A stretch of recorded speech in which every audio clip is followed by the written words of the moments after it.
I'm Mike Garter with CCW Safe. We've gotten some great questions recently about backup guns and concealed carry.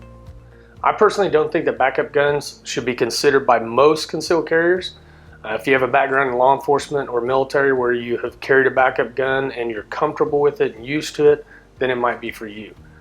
But for most people, I don't think it's something to consider, especially if you're new to concealed carry. Here's my reasons why.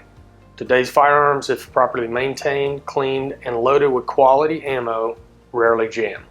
Even when they do, it's going to be quicker to do a quick malfunction drill than to switch to a different firearm.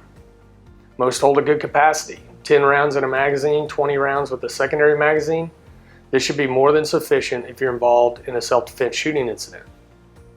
I think that many people, if they're pushed to carry multiple firearms, would find it uncomfortable and in the long run would probably not carry anything at all.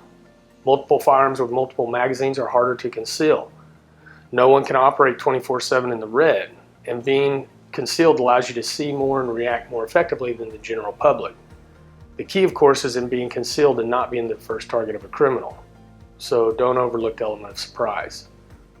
Many police officers don't carry backup guns because it's one more thing to defend in a fight, which may be a concern for you as a concealed carrier if you're ever involved in a physical use of force or confrontation. Multiple firearms are more difficult to draw. They require quality holsters and more practice with those holsters.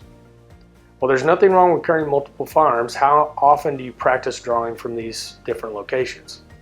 In a critical incident, it's important to understand the difference in muscle memory and how fine muscle skills quickly deteriorate. Just like any holster, you're going to need to practice until they become gross motor skills.